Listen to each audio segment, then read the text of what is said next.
Spoilers ahead. Spoilers ahead.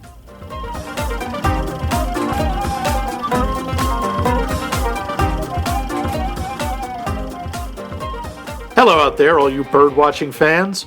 You've clearly tuned into the wrong podcast, because we talk about movies here at Max Mike Movies. But why not put down the binoculars and stay a while and listen? We're starting a brand spanking new series here, and if you're good, we'll skip the series and get straight to the spanking. Ooh, a spanking, a spanking! Our new series is Leave 'Em Wanting More, a discussion of that staple of Hollywood, the movie sequel. Yes, those films that return revenge and electric boogaloo their way into your hearts. You love sequels. Hollywood commands it. Some sequels are great, some are less great, and some are, oh God, my eyes, why in the name of all that is good and holy would anyone born of man and woman create such an abomination? Not great. You mean like Showgirls 2? You laugh, I think there was one. Easy, go to your happy place. Help me, Bumpy. This week, well, it's not really a spoiler to say we're talking about one of the most praised and lauded sequels of all time, Godfather II, The Re-Godfathering. Okay, I added that bit. I'm your host, Max the Staple Gun Levine, and over there, still in bed, is Mike, stereotypical Italian nickname Loose. Hey, I'm part Italian. Mike doesn't know is that lump under his blanket is actually Bumpy's severed head. Let's watch. Bumpy, no!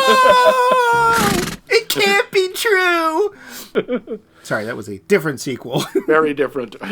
Bumpy Strikes Back. Now, was it the return of the Bumpy or the revenge of the Bumpy?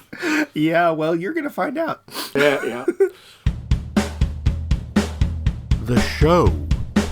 So, but first, trivia. Ooh. I'm going to have to pare down because there's a lot about this movie. There is! Because this is a lot of movie. Yes. You thought the last one was long. Yes, I did. Yeah, last one was 2 hours, 55 minutes. This one's 3 hours, 22 minutes. Did you love the intermission they threw in there? Yeah, that was and, cute. All right, intermission starts, and it's over. Yeah. Hope you made it to the budget bathroom. The budget for this was $13 million, all of which you can see went to the cast. Worldwide gross was $48 million. Successful, but not insane. Now, the early buzz on the original Godfather in 1972 was so positive that a sequel was planned before they had even finished filming the first one. And this sequel, this was voted the 7th greatest film of all time by Entertainment Weekly, also being the most highly ranked sequel on the list and only 6 rankings behind its predecessor. This was the first sequel to win the Academy Award for Best Picture. You know what the second was? And it's so far the only other one as of 2020. The sequel to win Best Picture was Return of the King, wasn't it? That is absolutely right. Now, Francis Ford Coppola had, I think we talked a little bit, a difficult time of things with Paramount while making The Godfather. He was almost fired like 11 times from the movie. And Paramount really wanted him back. So they gave him a Mercedes-Benz limo as a reward for the success of The Godfather and as a little, come on, do a sequel. He agreed on several conditions. The sequel had to be interconnected with the first film with the intention of later showing them together. You see that? What is that, 7 hours of Godfather? That's just mean. But you could see how it would work. He would be allowed to direct his own script of The Conversation, not a widely well-known movie, but actually a really good, if kind of disturbing movie about surveillance. That he be allowed to direct a production for the San Francisco Opera. Huh? And that he be allowed to write the screenplay for The Great Gatsby in 1974. Hate opera, love polka. Yep, all prior to production for the sequel for a Christmas '74 release. Basically, I think he was just going, and I want a car, and I want to write an opera, and I want a pony. Yeah, pretty much. Now, Robert De Niro, by the way, had spent 4 months learning to speak Sicilian in order to play Vito Corleone. Almost all of the dialogue that his character speaks in the film was in Sicilian. And to prepare for this role, he lived in Sicily for 3 months. So he was pretty serious. Now, this claims to be based on the novel by Mario Puzo, the same way the first movie was, except only the scenes about the young Vito Corleone have any basis in the book. There's only one chapter in the book that's devoted to Vito's youth and young adulthood. The whole story with Michael and his family in Las Vegas, that's entirely unique to the film. Huh. Yeah, this also affected what it could be nominated for, but I'll get to that. When little Vito arrives at Ellis Island, I didn't know what this meant until I looked this up. He's marked with a little circled X. You know, they write it with a piece of chalk on his clothing, an X with a circle. I thought it meant he was a pirate. No. If they're marked like that, it meant the inspector thought they had a mental defect of some kind. Oh, well, he supposedly didn't talk. We only see him sing. Yeah, and his mother, thanks a lot, Mom, because says he's slow-witted, he's weak, he's dumb. Like, oh, thank you, Ma. Oh, you know his son Fredo. Oh, okay. Yeah, it comes later. Yeah. Production almost ended before it began because Al Pacino's lawyers told Francis Ford Coppola he had real misgivings with the script and had decided not to do it. Coppola spent an entire night rewriting the whole script before giving it to Pacino. Pacino said, yeah, okay. And I'll take that Mercedes thing, and I'll take that pony, and I'll take that. Pacino was kind of a problem throughout the whole production. He demanded a huge salary, big script rewrites.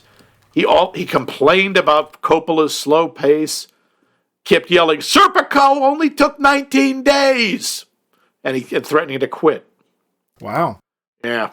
Now, Marlon Brando, there's that flashback at the end with the family. He was supposed to show up for that. He was supposed to be there for a cameo at the end of the film, but because he felt he was so badly treated by Paramount during the Godfather filming, he didn't show up for shooting the day it was supposed to be filmed, so they rewrote the scene without him. Huh. I kind of wondered about that. It's like, well, you got everybody else, and I don't think this is a scene from the actual first movie, so... Nope. I forgot. Hyman Roth's character is loosely based on the real-life mobster Meyer Lansky, who often has been considered the most successful gangster in American history. He was the head of the Jewish mafia. The guy who worked with Bugsy Siegel. Okay. He was still alive, by the way, when the film was made. Oops. Lee Strasberg, the veteran actor who played him, one night he gets a phone call, it's Meyer Lansky. And Lansky just said, oh, why couldn't you make me more sympathetic? After all, I am a grandfather. That, I am sorry, I have a lot of respect for that Lee Strasberg apparently was reported not to have crapped himself. Because Meyer Lansky called me up, that would be my response. Yikes. He actually came out of retirement to play Hyman Roth after a specific request from Al Pacino. He didn't want to do it, but he sat in on a 45-minute with Francis Ford Coppola's father, Carmine Coppola, and I guess Carmine made him an offer he couldn't refuse, and he did the part. Okay. There was a big debate over whether De Niro should grow a mustache for the scene when young Vito is a few years older. De Niro couldn't decide, so in the end he flipped a coin. That was it. Is that how much he paid for the mustache? I'm just kidding. Nah. And for the scenes when he goes back to Sicily, he actually, and this is something De Niro loves to do, he gained weight for the part, and he actually wore a smaller version of the dental appliance that Marlon Brando wore in the first film that made him so incomprehensible. Okay. The mobster who almost kills Frankie Pentangeli in the bar, do you recognize him? That's Danny Aiello. Yeah, he was in my notes. It's like, I blinked, and I think I saw Danny Aiello. So. Yeah, and he has one line. The line is Michael Corleone says hello. That line was not in the script. He ad-libbed it. Oh. And Coppola loved it and asked him to do it again in all the retakes. later on, Aiello claimed he was so nervous to work with Coppola, he didn't hear himself say the line. And to this day, he doesn't know why he said it. Oh. It just came out. Well, that's all right, because he'd redeem himself in Hudson Hawk. But, you know. Yeah. Yes, you can think of this as the first appearance of Johnny Five Tone. Sure. Coppola and Puzo won the Oscar for Best Adapted Screenplay, even though half the script was adapted and half was original. I think it was just a chapter, right? No, yeah. Well, the Writers Guild of America rules decree that any screenplay for a sequel is a screenplay adapted from another source. So even that one chapter, that was enough. Oh. Yeah. In the sequence in Cuba, the gold telephone that's presented to the dictator Batista. Yeah, that's in my notes. Yeah, that's based on a real thing. That's a real event. Yeah, you could actually, the phone wasn't. Well, no, you can actually see the gold-plated, it's not solid gold, telephone in Havana's Museum of the Revolution, which was formerly Batista's presidential palace. The replica made for the movie looks pretty much like the original.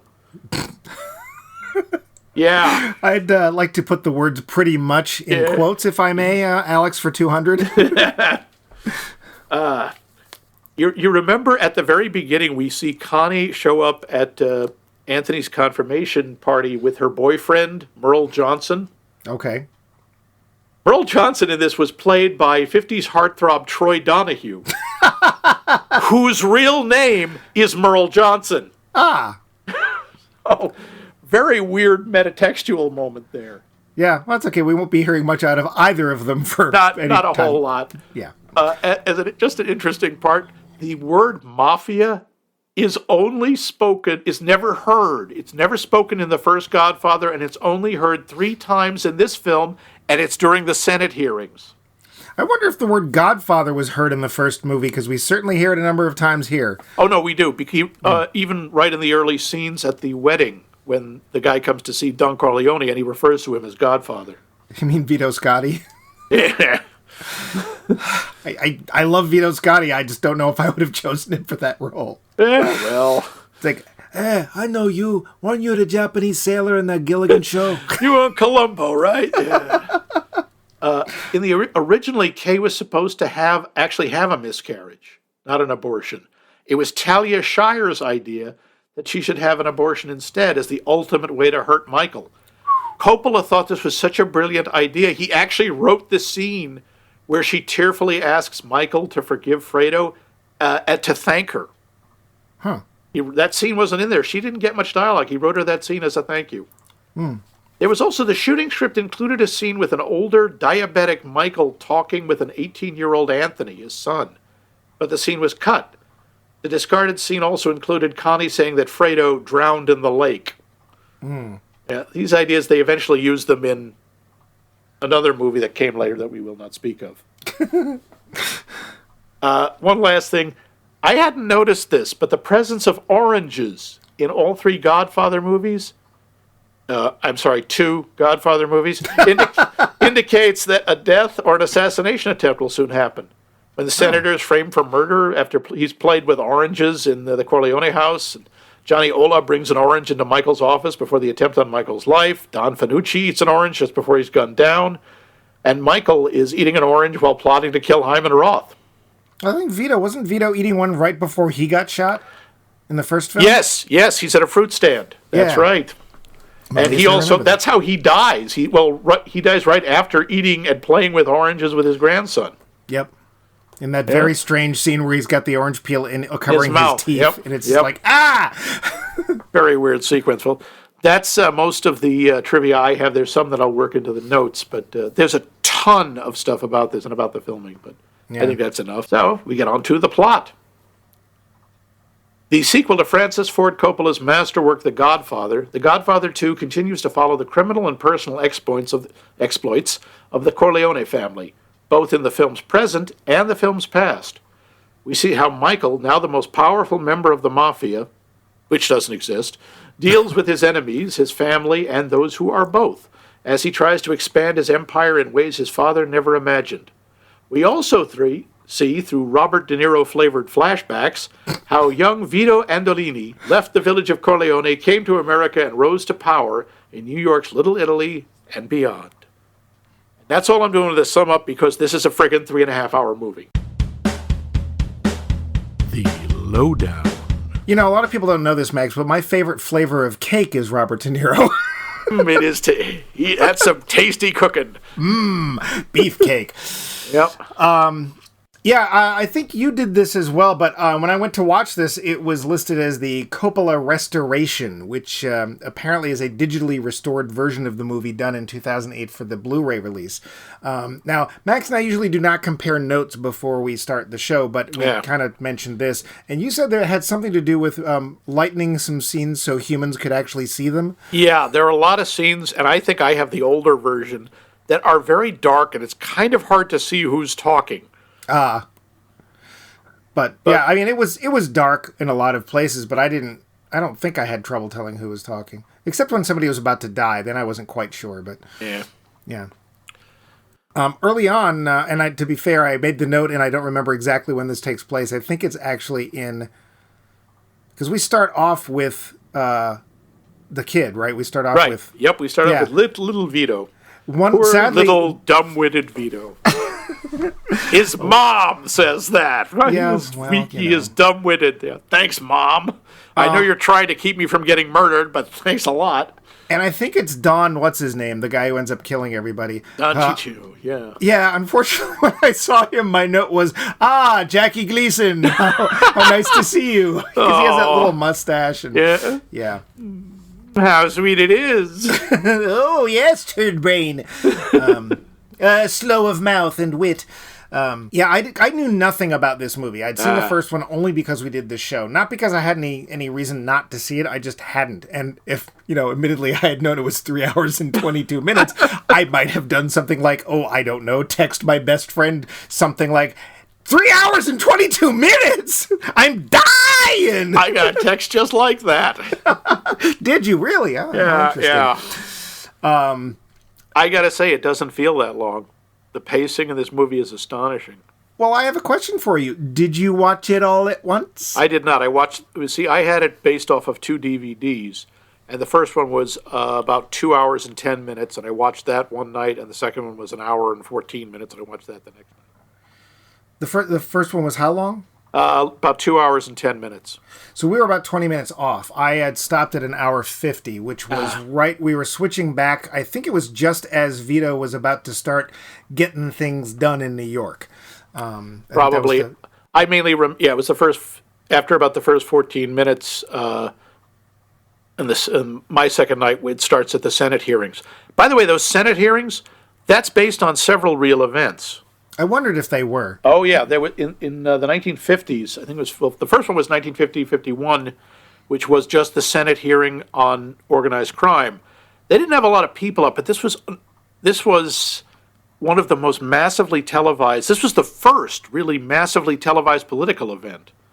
And it drew in it was the most highly rated TV show in history. Okay, there were about 4 TV shows at that point. Not saying a lot, but it was insanely popular. It said this is what inspired that guy Wortham to write Seduction of the Innocent, because he wanted to be on TV. He wanted to be in a Senate hearing about comic books. But this specific one, this I think is much more based on, in 1963, they were what they called the Valachi hearings, or the McClellan hearings. Basically, they got an actual mob informant, a low-level guy named Valachi, to squeal on everybody. Wasn't there something called the Valachi Papers? Yes, that's it. Okay. That I'd heard. It sounded familiar. It had the feel of like being based on something real. And of course, that's way towards the end of the film. It was actually very surprising in a way, because all of Godfather 1 and most of Godfather 2, we're only dealing with stuff that's happening in and around the family, stuff that relates to them, their relationships, their business dealings, etc., etc. And suddenly, the rest of the world's here too. I think that was a big thing about what Michael was doing, because Don Corleone, Vito, was perfectly happy to just keep his operations largely in New York. Right. And Michael, he had his own plans. That whole thing, by the way, about the mob taking over Havana, that's also based on reality. That really happened. They were moving in. They came this close to taking over an entire country. If only they had done it, say, a year earlier. Because I checked on this, because they say Cuba 1958 or Havana 1958. And they're partying, it's New Year's Eve, so it's 1958, 1959. And even as we get there, and they're driving through town to get to the, Palace of El Presidente or whatever, I'm just like, things feel funny. They're talking, we see a scene with some, supposed insurgents and stuff, and I'm just like, I just wonder, maybe I'll just take a quick look. Oh, Castro's going to take over in 59. Oh, this isn't going to go well. Yeah, you notice they don't mention Castro. They just talk about the guerrillas. Right. But that is when Castro took over. If only he'd gotten that position on the Mets or the Yankees when he tried out for it, who knows what would have happened. Yeah, he was a Muslim. Hitler and his painting, right? Yeah, maybe exactly. If he'd gotten into art school. I cannot get the trees right. I will kill everyone. Yeah, that's what it was. Thank you, Eddie Izzard. Now that particular scene. So, well, it's not even just a scene. It's a whole thing, because that's where we see what they're talking about. Like you said, Michael's going for something much bigger than I want to own all the fruit stands in New York, especially the ones that sell oranges, apparently. So we get to Cuba, and again, if you have any knowledge, even like mine, scant knowledge of what was going on in Cuba in the 50s, you're just like, there's something's not right. But wait, you want to own a country? Yeah. I mean, it's not a big one, but still. They could have done it. It's not simply that it wasn't the size, it was the position. As Hyman Roth keeps stressing, it's 90 miles from the U.S. coast. Yep. They were going to repeal all extradition treaties. Criminals could go there and not be extradited back to the U.S. Yeah. Who knows what would have happened? But bad timing. Yeah. And even that sequence when they're on the rooftop and they have a cake in the shape of Cuba and they are literally carving up Cuba. Yeah. Yikes. Yeah, that, and it was a weird sequence for me, because I knew it was, potentially coming. I didn't know if they were going to address it in the movie, and they kind of do. They kind of don't, because like you said, they don't mention Castro, which, but whatever. they mention the revolution. They don't just mention it because it kind of shows up and wrecks the party. And they basically have to run. It's sort of an early version of the last days of Saigon, as they're all trying to get out of the country. Yeah, but something they did that I was really surprised at is the party is breaking up because, hey, the guerrillas are here. And Michael, you see him leave early. Whether he's got pre-knowledge of what's actually coming down or not, or he's just like the hackles in the back of his neck are going up, but he gets out early. But even still, and he's in his car, his obviously not part of the revolution car, heading towards the airport. They are surrounded by people, and it's a very tense moment, and we see a plane, and it looks like it's about ready to take off, and it's like, crap, we know he's not on the plane. And then they cut to Nevada, and there he is, and he's fine. They literally do nothing with the tension, and I was like, that's weird. That didn't bother me, because, again, that just gave me the sense of how in control Michael always is, and how he knew. Because you notice when he's driving through that crowd... Well, he's not driving. I know, but he's in the car.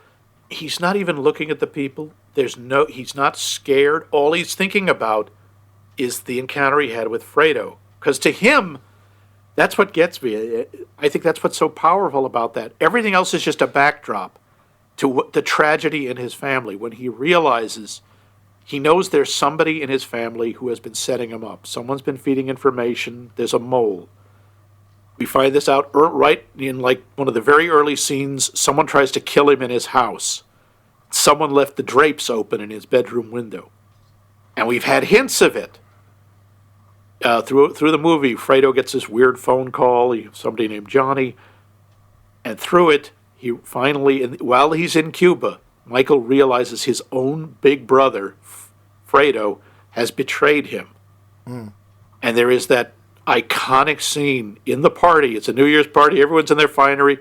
And he just walks over to Fredo. He grabs him by the face. He kisses him, which I believe is la basca de muerto, the kiss of death. It's a Sicilian thing. You kiss someone, you're basically telling them you're going to kill them. And he kisses him and he says, I know it was you, Fredo. You broke my heart. And I found a lot of that part of the plot confusing. Really? And part of the problem is Danny Aiello. So in my notes, I'm like, because it looks like what happens is he goes to Roth, and all we hear about from Roth, we hear from Frankie Pentangelis. We hear how he doesn't want to buckle under the Risotto brothers. The Risotto Risotto. I know one of them is a rice and pasta dish, and one of them isn't. I think it's the Risotto brothers, yeah. And he starts talking about, I don't want to deal with that Jew. Why are we buckling under this Jew gangster? And Michael says, I've been doing business with him for a long time, blah, blah, blah, blah. And so initially, it sounds like what has happened is that, or I get the implication that Frankie Pentangelis has done something to screw up the deal because he doesn't want to deal with the Rosati brothers or Hyman Roth. And then later, Michael comes to him and says, no, I know it's Roth. And then he goes to Roth and says, I know it's somebody else. Yeah, he's playing them off. Right, but I'm sitting there going, I have no idea who it is. Like, I can't figure it out. We're not really supposed to. I don't think the audience is supposed to know. That's the thing with Michael. He plays everything really close to the chest. He doesn't trust anybody. He doesn't take anybody into his confidence, including... Well, and Tom, too. Yeah. His stepbrother, Tom, who has been there all the time, and in the beginning of Godfather didn't look like Robert Duvall, but then later did look like Robert Duvall, and now really looks like Robert Duvall. There's even implications that we get the idea, oh, maybe he is, and I know part of that is the mood suggesting that Michael is more and more paranoid because he is. Yeah, but it was I had trouble following it. Because I'm like, well, because Hyman Roth is not a character we've met before. We don't know anything about him except that Michael's done business with him. And then later we find out, well, actually there is some kind of a connection with Hyman Roth. It's just not one we ever would have known otherwise. Right. And unfortunately, it's exceedingly important. So I actually found the whole... Because I believed Michael, and Michael initially says, it's Roth. Or no, initially he says, yeah, I know, it's so-and-so, we're going to go against this guy. And then he goes to Roth and says, no, it's actually Frankie Pentangelis. I'm going to take down Frankie Pentangelis. And the next thing that we see is Frankie Pentangelis getting taken down and Danny Aiello saying, Michael Corleone says, hello. And it's like, oh, so this is a hit taken. It's like, wow, this time around, Michael picks some really bad hitmen because they don't finish the job. That's the thing. And then you realize it wasn't Michael, it was Roth. And they intentionally left him alive. Well, and the sad thing is... They wanted to turn him against Michael. And it worked. But later there's a hit on Roth, and that doesn't go through either. Yeah, part of that was the idea Meyer Lansky was supposed to be pretty much invulnerable. So many people tried to kill him, and eventually, if I remember right, it was like liver failure that killed him. He was 83. That whole bit of him being Jack Rubied in the airport, that did not happen. Not to Meyer Lansky. But I got to say, I thought it worked brilliantly because when the guy was stepping forward, the guy was actually the assassin. He's not only dressed exactly like a reporter, but he's got a big smile on his face, like, hey, I'm about to ask you a question, blam, blam, run. Yep. So that worked actually very well. If I can interject real quick, I just want to say this was a lot of De Niro ago. I would say it's most of De Niro ago. But you mean because he's so thin? Well, and also almost unrecognizable. I mean, his face, he has changed so much. I'm not saying he's aged badly. 50 years ago. I know, but I was watching this as going, is that De Niro? I know he's in this. Oh, I still think there's something about his face that is so distinctive. When he starts talking. Yeah, that's even when he starts doing his expressions. He has certain little expressions, and he actually downplays it a lot in this. It's nice to see him in this. He was up for the part of Vito Corleone in the first movie. Right. But they thought he was too young and he didn't have enough gravitas. Well, if he was, 2 years younger than he is in this film? Yes, he's too young. Yeah. Now, that being said, De Niro right around this time made Raging Bull, which is, I think, probably my favorite performance of his. This is a great film. It's an amazing movie. In this case, I gotta say, I'm not a real fan of most of his performance. Really? And the problem is that he starts doing Brando, which, okay, that makes sense, right? Because he's going to become Brando at some point. And then he's not doing Brando. He's doing De Niro. And then he's doing Brando again. Like, the voice is not consistent. I gotta do it, blah, blah, blah, blah. It's not consistent. And I was just like, that's weird for him. Because I usually, especially that point in his career, I really expect that. Yeah, I didn't have any problem with it. I thought he did a really nice, very understated job. I thought he had the physical mannerisms down the way that matched Brando's. Even as he got and I noticed his voice got raspier as he got older. He handled that well. He didn't start out that way. He didn't start out talking like that. But the implication is, I don't know, I assumed he was a heavy smoker or some such. He had that little head tilt. Yeah, he had the tilt. It's sort of like he leans his head back and he's sort of looking under his eyelids a little. He got that in a couple of times. And then I'm like, whoever that is, they're in trouble. Yeah. And he had that he did that same thing of not saying a lot, just doing everything with his face. And when people are talking to him, he just listens. He doesn't say anything until he has to, and he doesn't say more than he has to. No, but he does use one word that seems to carry a lot of fear and weight to it. Do you know what that word was? What? Favor. That's a big thing. That was the currency. Well, like the initially when he meets the so he's helping out. He gains a position in the neighborhood by taking out the local jerk. I'm sorry, the local crime boss. Don Fanucci, the head of the member of the Black Hand, which by the way is the predecessor of the mafia. And he does it very skillfully and anonymously. Like just one day, Don Fanucci. Yeah, I believe it's Fanucci with an N. I think Fanucci's a fudge. Oh, that's Panucci. Sorry. No, I literally forgot. Although it is funny.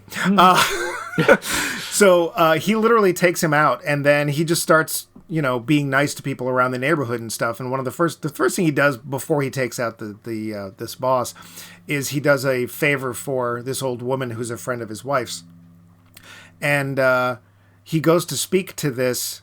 Actually, I guess it was after the assassination. Yeah, it is, because now he's the big man in the neighborhood. Right. He's, in effect, replaced Don Fanucci. So he goes to speak to the landlord who's trying to kick out this poor old lady. And the landlord gives him a lot of attitude, like, who the hell do you think you are? And then he finds out who he is. Well, but he uses that word. Yeah. Like, first he hands him the money. He's like, look, I'll pay the difference in rent. This will be okay. And you're doing me a favor, and I'll remember it. And when he says that, initially the guy gets pissed, and he's like, I don't want anything to do with you. Get away from me, because he's like, I know you're not as. He doesn't know who he is.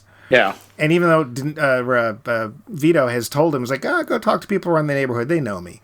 And what happens, we find out later, is he does go to talk to people around the neighborhood and basically comes in and goes, let me kiss your shoes some more. Here, have the money back and I'll lower rent $5. Yep. Did I say $5? I meant $10. Yeah, now he's friggin' terrified because he knows what Don Vito can do to him. And I don't remember, but was Vito at that point eating an orange? He might have been. I can't remember. I don't think so. I think he's eating a piece of bread. No. And how did you like Bruno Kirby as the young Clemenza? Yeah, 12-year-old Bruno Kirby? Yep. He looked like such a baby face in this. And, of course, Clemenza was a big deal in the first movie. He was the guy who teaches, who basically schools Michael on how to assassinate the police captain and the rival gang's boss. Well, I was just like, Kirby, French, is it? Yeah. I think he did as well as he could. Yeah, he did okay. He's not a main. He doesn't have a lot of character to his character. Well, it's just that it's Bruno Kirby, and he looks like he has not yet started to shave. Yeah. It is nothing against his performance. It's literally just, I'm picturing him from When Harry Met Sally or City Slickers and stuff like that, and trying to, this guy? It's like the first time you see Robin Williams do a serious role. You're just waiting for him to explode into laughter, and he doesn't. And you're like, okay. But yeah. That was an interesting performance. How do you feel about Pacino's performance in this compared to that in The Godfather? Because I know there was a lot of friction because in the first film, Marlon Brando got nominated for Best Actor and Pacino got nominated for Best Supporting Actor when he, I think, is arguably in more of the film than Brando was. How do you, and now we know that he basically wanted the girl, the gold watch, and everything to make this movie. That's a deep pretty much. But I like his performance. I like the fact that we start to see cracks in him because he's so controlled in the first movie. He's so calm. He never loses it. And there are 2 or 3 times in this movie when we see all that anger come out. You see his chin move. It starts to vibrate. And I'm like, oh, crap. When Diane Keaton tells him she had an abortion, the look on his face is so damn scary. I'm surprised Diane Keaton didn't run off the set. Because it's not just a chin. His eyes do that thing. Yeah. And it's like he's almost demonic in that moment. And that's when you see all that control, all that calm is an act, and that's what's underneath. And I think that there's a lot more depth there than is immediately obvious. Because I think that it's not only what she did, which was basically say, I know you wanted another son, and it turns out I was going to have one, but I dislike you and I hate this life so much that I killed it before it could be born, which is just, you know, I don't know. I wouldn't know how to respond to that, but it basically, I think on his part, not only is it the fact that she lost a child, or he thought she miscarried, and he was like, you know, you must feel terrible. You know, I want to make it up to you, of course, you know. Yeah, you probably blame me. Right. But it's also all of the things that he's doing are for family. And in his case, we see, unlike Vito, where family was this very large group, his family is getting whittled down further and further and further till it's kind of her and the kids. Because, you know, he can't trust his brother. We know he doesn't really have a lot of respect for his sister. Yeah. And his stepbrother, you know, there's the relationship is complicated because he's not blood. He's not Italian, and he's not really his brother, not physically. No, and there's and actually that matters to them. There's that flashback scene where we have all the brothers. We have Santino, and we've got Alfredo, and we've got Michael. And Michael has just basically said, "Yeah, I've decided to go in with the Marines." And Tom says, "You know, your father and I have talked about your future." And he just looks at him and says, "You've been talking to my father about my future." Yeah. And it's like there's this line. It's like Tom is part of the family to Vito. Provisionally to everyone else, yeah. Right. And it's a huge thing. So although Tom has never actually, that we know of, done anything against the family, there's a part near the end where Michael's like, I heard you're going to be going out to Vegas and you're going to be living there and taking this job with somebody else. But he says, I turned the job down. And he says, you hurt me. I've never done anything disloyal. Yeah. And my feeling is, at that point in the film, he probably hasn't.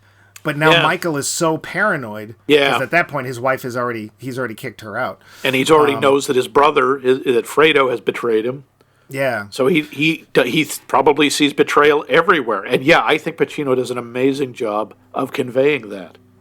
But I think that things are closing in, right? Yeah. So not only is he pissed at her for the thing she did to his unborn son, but the fact that she has basically said, I want nothing more to do with you or anything your family is doing or your business or any of that, and I want to take the kids with me. So she's basically saying, the reasons for all of these horrible things you're doing, I'm removing those from the equation.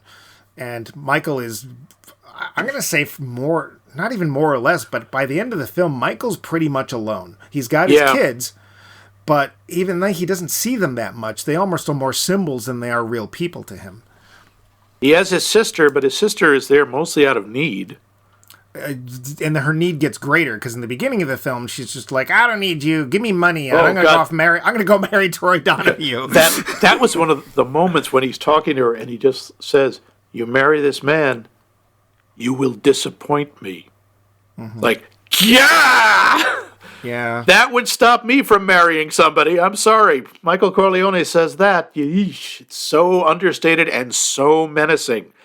But she's come back because she doesn't have anywhere else to go. And there's also the sense that she's finally, because one of the reasons she's probably pissed at Michael is, he had her husband killed in the first movie.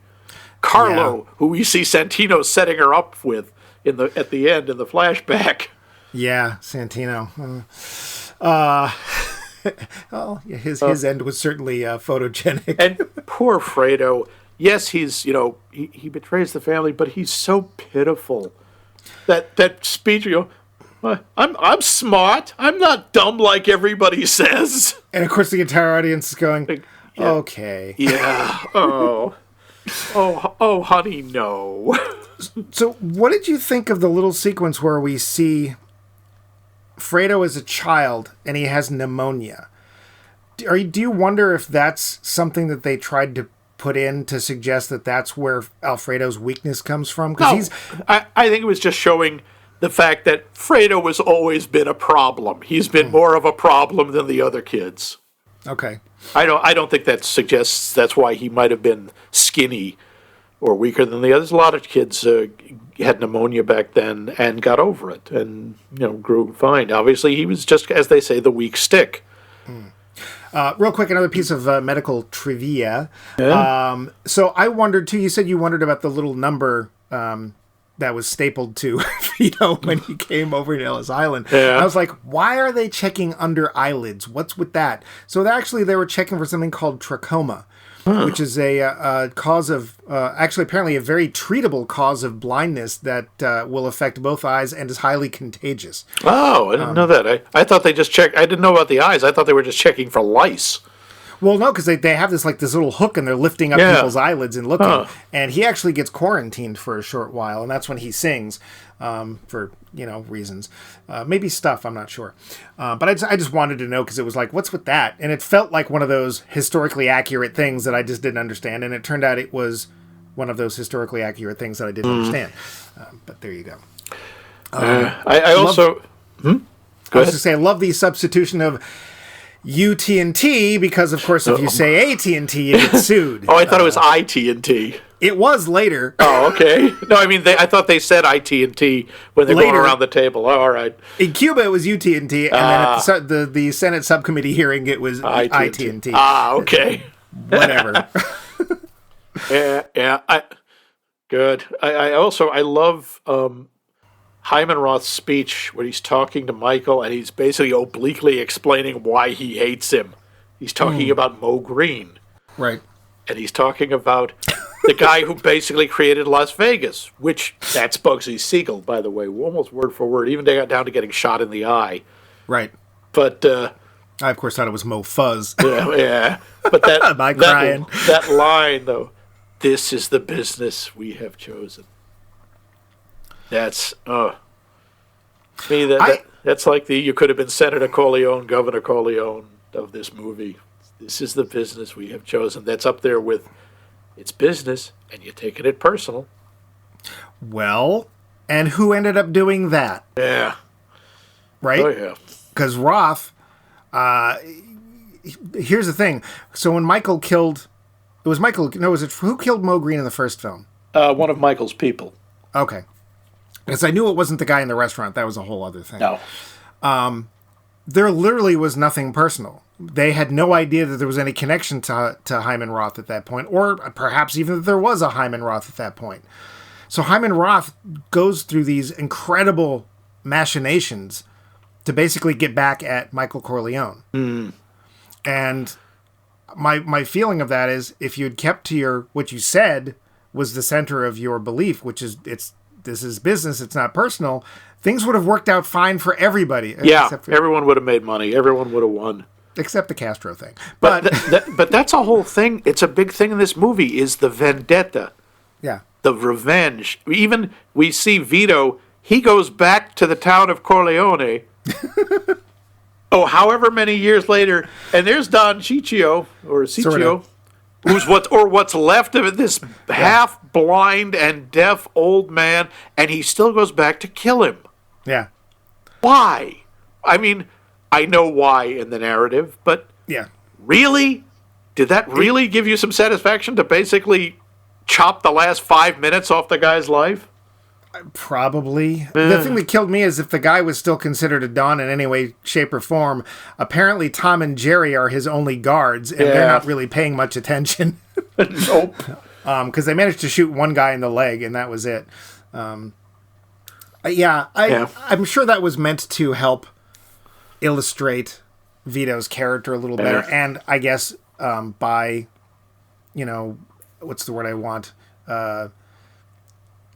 We're going to pause here while Mike tries to think of the word he wants. Have I mentioned Sanka this week? Maybe that would clear my mind. While you're waiting, why not go watch Road Warfare 3? Yeah, Bumpy loves it. He gives it 3 hooves up. He fell over. I guess by means of tradition or exposure, this is explaining Michael's character. Oh, I see. By metaphor or some such. Yeah, it's explaining the character of a lot of them in this. The idea that nobody ever lets go of anything. Yeah. And that anything done to you or to the family, that's gonna follow you. Yeah. I mean, you see that with Senator Geary at the beginning. When he's... As soon as he showed up, my first note was, bye-bye, Senator. God, when he's in there talking to Michael and he's talking about, you greasy-haired Italians and your filthy family, and you just see Michael's face changes just a little and basically says, you can say whatever you want about me, but, you do not disrespect my family. Do not speak. And by the way, you can't say anything you want about me either. Just, Yeah. Oh, you can say what you want, but you're really going to regret it. And to quote our pal Patton, he can't see murder 6 inches from his face. Yeah. And then, of course, we see some really, really haunting scenes with the senator later on. That was so odd, though, because the first time I saw it, I thought, oh, wow, they got him drunk and sent him to this whorehouse and got him in the situation. Then we realized, oh, he's done this before. They may have framed him for the murder of that particular prostitute. But he said, we've done this before. Right, our little games. And so I thought, wow, that's even more chilling. They watched him. They took a situation that they knew, and they just pushed it a little farther. Right. Well, he says specifically, I woke up and he didn't know what happened. Yeah. Obviously, they drugged his drink. Of course. Did you notice how shall I say this, unaffected the rest of the employees of that particular establishment were? Yeah. There goes another one. Well, another murder. I didn't like Judy that much anyway. Another murder. What are you going to do? Yeah, there's a lot of nice people in this film. Yeah. Hey, so we've got some, you remember in our rom-com series, which was, weeks ago, or days. Yes. We had some questions that we asked. Did we come up with any questions for this? We did. You did. I liked the ones you had. And let me start out with asking you one of the ones that you came up with, which is, does this sequel feel natural? Does it feel organic? Because sometimes, and we'll talk about this, there are different kinds of sequels. Oh, yes. We'll get to that. But does this feel natural? For me, yes and no.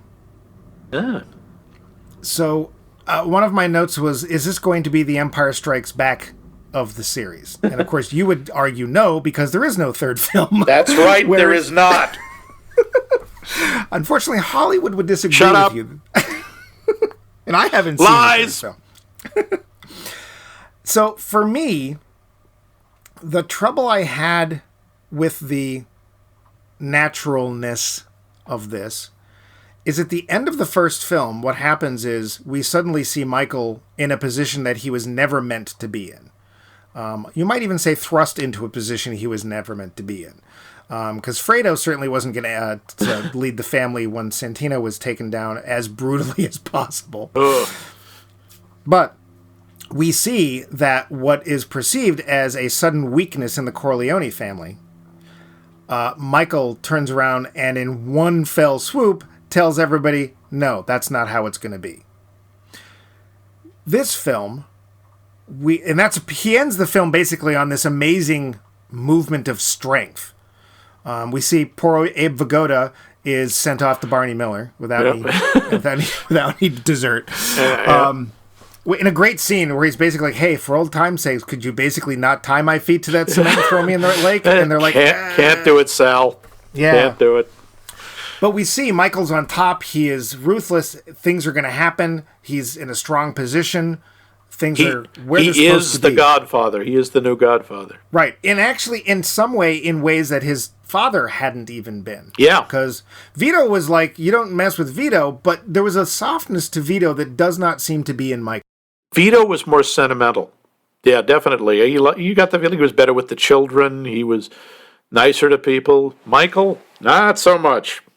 In this film, I think, time-wise, it feels like, I guess it's a few years after the last one. I don't remember exactly how many years. But basically, it's not a position of power. It's not a position of strength. He's wielding this giant sledgehammer, but he doesn't feel in control. And then we also get the flashbacks for Vito, and I'm not sure how necessary they are. I like the narrative. I didn't dislike it. I'm just not sure how much it added to the story. It's basically like, well, we're going to tell you how Vito works. Oh, you mean the guy who died in the first film? Okay. And it's like, I almost wonder if it would have made more sense to show that in the first film. I don't know. I got to say, I think it worked really well. And the idea here, I think the thing with Vito shows how different he and Michael were. Vito did what he did because he thought it was necessary. He was like, he got rid of Don Fanucci because Fanucci he thought was bad for the neighborhood. He said, why is he doing this? We're all Italians here. We're all, in effect, family. Why is he hurting us? Why is he bullying? And so he removes him. But he's smart enough to know you can't leave a vacuum. Someone else will move in, so it's got to be me. It's got to be someone who cares. Well, he removes him, but only when something finally happens. Yeah, when he finally realizes he has to do this, or he's going to be, in hock to him forever. Well, I think it's really more a case of he's no longer being left alone. Fanucci singles him out and says, I heard you did a job. You should give me money. It's an insult. I'll take it, but this time I let it go. But and you can see De Niro sitting there going, if you touch me one more time, your arm comes off up to the shoulder. But not right now, because I'm plotting. Yeah, he's too smart for that. He doesn't lose his temper. But what I think the difference is what Vito does, he does for his family and for his neighborhood. Right. He's not doing it because he wants power. Michael wants power. I get the feeling Michael wants power because that's the only way he thinks he'll be safe. Is that he has to kill all of his enemies. He has to destroy them. He has to become the strongest. The interesting thing you were talking about in the family, in a lot of ways, of the three sons, Michael is the best choice for Godfather. Santino was strong, but he was headstrong. He was incredibly emotional, and he had a vicious temper, and he didn't think things through. He was all about impulse. He wouldn't have lasted 5 minutes. Fredo, come on. Yeah, but Michael proved how good he would be. Yeah, Michael was the best choice. He was the smartest. And Michael now kills everyone who gets in the way of him killing everyone. Yeah. Yeah, he's the ultimate gangster in a lot of ways. I don't think it was not a continuation. I'm going to ask the second question. These questions are ones we're going to apply to all of the films we're choosing for this series. Yeah. The second question is, does this sequel surpass the original, and does it need to? I would say no and no. I think it's as good. I've heard people say it's better. That's one of the things when you look at the lists of sequels that are better than the original, and this does happen, and we're going to run into some of those. Not as many as we'd like. No, not as many, because honestly, that's pretty damn rare. Yes. I think it's as good. I don't think it's better. I liked the first one. It's more self-contained. It covers... I like the smaller scale of the first one. Mm-hmm. I like the sense of the family and the community and the fact that this is this part of New York. This is New York. This is what we control. I think this was more ambitious. I think it fits the first, but I don't think it's better, and I don't think it needed to be. The first one was a goddamn masterpiece. Mm-hmm. And this one... is amazing because it's as good. It doesn't have to be better. What about you? What'd you think? I do not think it surpasses the original. Does it need to? I think that depends. So we're getting close to the end, but I want to bring this up during the first of the shows for this series anyway. There's different types of sequels, right? I can think of 3 general, very broad types. There's the type of sequel where it's like, that was successful. We should have more of that. Yeah, the cash grab. Yep. The second is one where it is based on a piece of pre-existing literature or something, some other medium, that's been written out. In some way, there's a larger story, and it's like, well, 2 hours isn't going to do it. Lord of the Rings is a perfect example of that, right? Harry Potter, yeah. Yes, eventually. Because I think didn't the movies start coming out before the books were done? I don't remember, probably. Yeah. And then the third type, I am suddenly forgetting because stupid and old. I remembered the two. There was the cash grab, and then there's also there's the natural progression, the one that was planned, that was not necessarily adapted, but. I know. There's the third type is the type that's more like the Marvel movies, where it's in effect a chapter. Yeah, they're not direct sequels. It wasn't like, this happens exactly now and then this happens 2 days later. It's, we've got a bigger story and we're going to fill stuff in. So they're connected, but they're not directly proceeding. And this one I think is this one I'm not sure, because you said, and I was hoping you were going to find this for the trivia, that they had started deciding we're going to do a sequel. Yeah. Because when I saw the first film, I did not get a sequel big vibe off it at all. No, the first film is very self-contained and doesn't really call for one, but it's so interesting that I could see people going, yeah, I'd like to see what happens next. I want to see what happens when Michael is the Godfather. But how about this film? Does this film feel like there's expected to be a sequel after it? I'm not saying whether there was one or not. No, I thought this film, again, like the first one, I think this film ends in a very satisfying manner and doesn't in any way need a sequel and never should have one, and anyone who says there's one should be punched. See, I actually disagree there. It feels to me very much like, now, Michael, you're in a position, now what are you going to do? Because he's basically cut off pretty much everybody. Like, Tom is not, I don't think Tom's going to cross him, because Tom's not that dumb, but Tom doesn't really want to be around him. His kids, it seems like his son likes him. His daughter, we can't tell. There's literally no character there. The son doesn't really, I don't even think he has any lines. Yeah, he does. Remember, when after the shooting, he says, I've got to go away and I've got to do some business. And I think it's very touching. Anthony says, I could help. Oh, that's right. Okay. So I think that there's a connection between him and his son. But that's kind of it. Like, people work for him, and they're not, again, not dumb enough to go, the heck with Michael Corleone. But as far as him having anyone who's actually considered family, that's kind of it. So now what? They make and much as I joke about wanting to pretend it doesn't exist, 1990 they did do a Godfather 3, and Coppola did it. Pacino came back, Diane Keaton. Oh, was that late? Yeah. Ooh. Yeah. 16 years. 16 years, and it shows. Okay. And it's, again, I only saw it once, and that was more than enough. I think it was completely unnecessary. I think it was done very badly.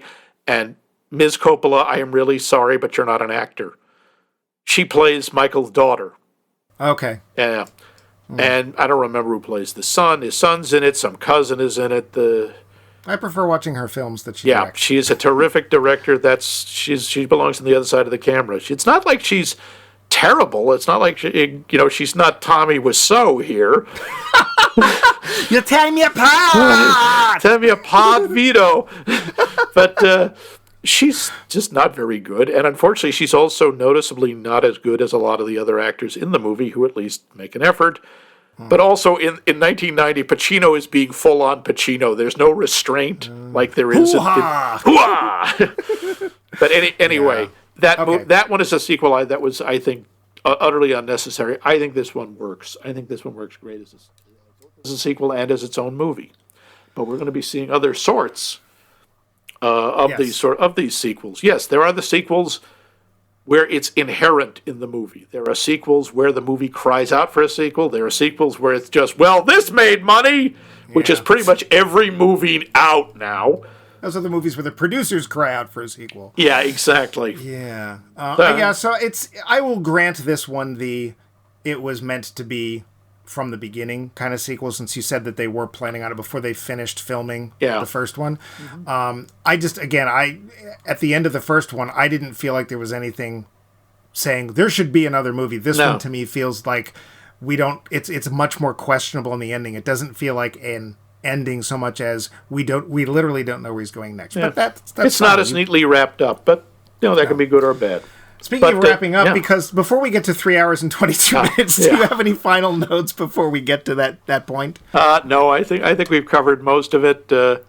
Again, I think it's terrific, but But we also have business. We have to have a pause. Oh, yes. Business comes after the discussion. Right. The Roundup. Business. So Max. Yes. What did you think of this film? I think it's brilliant. I think it's absolutely terrific. I think the first one, as you say, is more self-contained, but I think this is really good, and on every level. I think the directing's amazing because he makes 3 hours and 22 minutes go by like it's only 3 hours and 10 minutes. I think, or roughly. I think I really enjoy this movie, and I like it every time I see it. What about you? Well, what if I may? What are some of the things that you like most about it? Like, what are the things you just go, oh, this in this film, this in this film? I'm just Again, curious. some of the use of the language, the way Pacino's performance in particular, that restrained rage. Lee Strasberg as Hyman Roth, acting like he's everybody's grandpa, and he's just this nice old Jewish man, and he's an absolutely cold-blooded bastard. The pathetic nature of Fredo, who is both horrible and, kind of endearing. Is the way Connie says he's so sweet and helpless without you. And yet he's still dangerous. Is it that Lee Strasberg, the famous acting teacher, too? That's the guy. He was one of the guys who created the method acting. No, I mean, it was, what the hell was his name? Stanislavski. But he was like his, he created the Actors Studio. Lee Strasberg did. I thought like that name was like, I think that's somebody. Yeah. Oh, yeah. And again, I like the story. I like the inclusion of the history. I really like the congressional hearings, which mirrored what actually happened. The business in Cuba. I like the larger scale, and I really like the flashbacks. I like the images of New York's Little Italy, and I like De Niro in this. Cool. Yeah. What about you?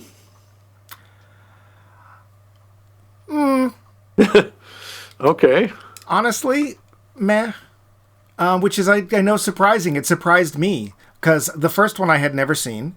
And when I saw it, it's like, okay, now I know what this is all about. Holy crap. The performances, the story, I'm wrapped. It's interesting. Yes, it's 3 hours, but cool.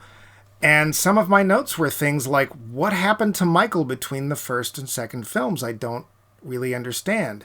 I felt the movie felt meandering and not tight, especially going off to Cuba. It's like, I see where we're going, but we're spending all this time in Cuba. And the way it ends for me was just sort of like, oh, we're in Cuba. Stuff's about to get really crappy. Well, Michael, he's out. Oh, I guess that's not I thought it was tension. I liked the background stuff for Vito, but I don't know that it helped me understand the story of this film any better. It helped me understand the story of the previous film, but I don't know if it necessarily made me feel like I'm glad it was here now. Huh. I was confused by some of the plot points, and you felt that was okay. The audience was supposed to be confused, but I was confused not only in who was responsible, but I wasn't sure who I was supposed to. I was having trouble following the story, and also, I would say even more so than in the first film, the word protagonist's definition is really stretched. Because there's not really anybody in this film some of the kids are okay. I don't think you mean protagonist. I think you mean hero. Protagonist is just who the person things happen to in the movie. There's no word pro in favor of. It's like I don't think anything that was done with Michael was wrong. I.e., I think I can see totally why he's reacting the way he is. I just don't know what got him to that point, because he seemed so in control at the end of the first movie, and now he's paranoid against everybody. And that part didn't quite work with me. But I am in a vast minority. Does that make sense? Not really. No. You're in a very small minority.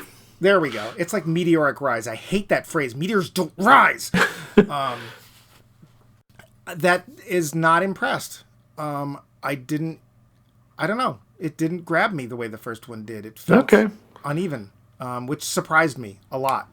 But there you go. Well, stuff happens. Wrong, Pat Buchanan. Maybe I should go watch that third one. Maybe I'll feel better. Oh, God. Oh, yeah. I encourage you. Go watch the third one. Yeah, sure. Well, but now we have some business. Yes, we do. As always, you can check out the backlog of all of our previous episodes for whatever the hell reason you'd want to on maxmikemovies.com, our website. You can always catch us on your favorite podcast app, the Google Podcast app, the Apple Podcast app, iHeartRadio. We're on Spotify. And you can find us mediating on the socials over on Facebook and the Twitters under Max Mike Movies. And, of course, you can always write us with questions, comments, compliments, hatreds, severed horse large heads. amounts of cash. Yeah. A briefcase with $2 million in it, meant for President Batista, at our email address, us@maxmikemovies.com. So, speaking of the types of sequel, what type of sequel are we seeing next week? Well, I wanted to keep it themic, so I wanted it to be another movie that's in some way related to this one. Sure. So this movie, as you will admit, has a lot of guns in it. Yes, there are quite a few guns. And once you shoot those guns, yes, you've got to do something. Otherwise, you can't shoot anymore, right? Right. What do? Duck? No. If you want to shoot again, not get shot at. You reload. Exactly. So next week, we're going to watch Matrix Reloaded. Wow, that was a stretch. Did you pull anything? I think you need to lie down? Yes, we will watch a sequel known as Matrix 2 or Matrix Reloaded. Take your pick. A film that I want to say most of us didn't see coming.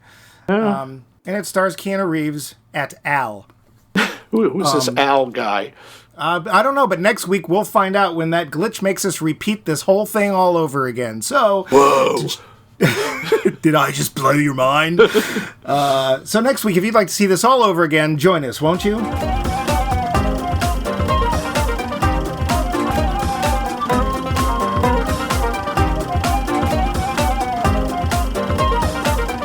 This has been a co-production of The Voice of Max and The Movie Wrench.